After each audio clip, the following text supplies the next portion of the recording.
तिहिडी blocker सामाजिक संगठन कांतकवि सेवा संगठन पक्षर कुबेरा पंचायत कार्यालय परिसर में एक सभार आयोजन कर सर्वसम्मतिक्रमे नूतन कर्मकर्ता मानक संगठन तरफ स्वागत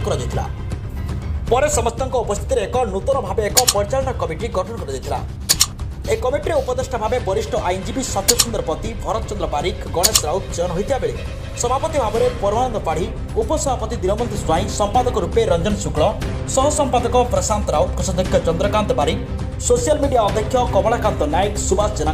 नाम घोषणा कर आगामी दिन में होगा कांतकवि लक्ष्मीकांत महापात्र जन्म जयंती उपलक्षे तिहिडी ब्लॉक अग्रणी सामाजिक संगठन कांतकवि सेवा संगठन पक्षर आसंता डिसेम्बर 9 तारिख में पूर्वाह्न 10 तिहिडी ब्लॉक अंतर्गत कुबेरा पंचायत अधीन कुबेरा प्राथमिक विद्यालय परिसर में एक विशाल रक्तदान शिविर अनुष्ठित होगा जाने आज अपराह कुबेरा पंचायत कार्यालय परिसर में एक प्रस्तुति बैठक अनुष्ठित होती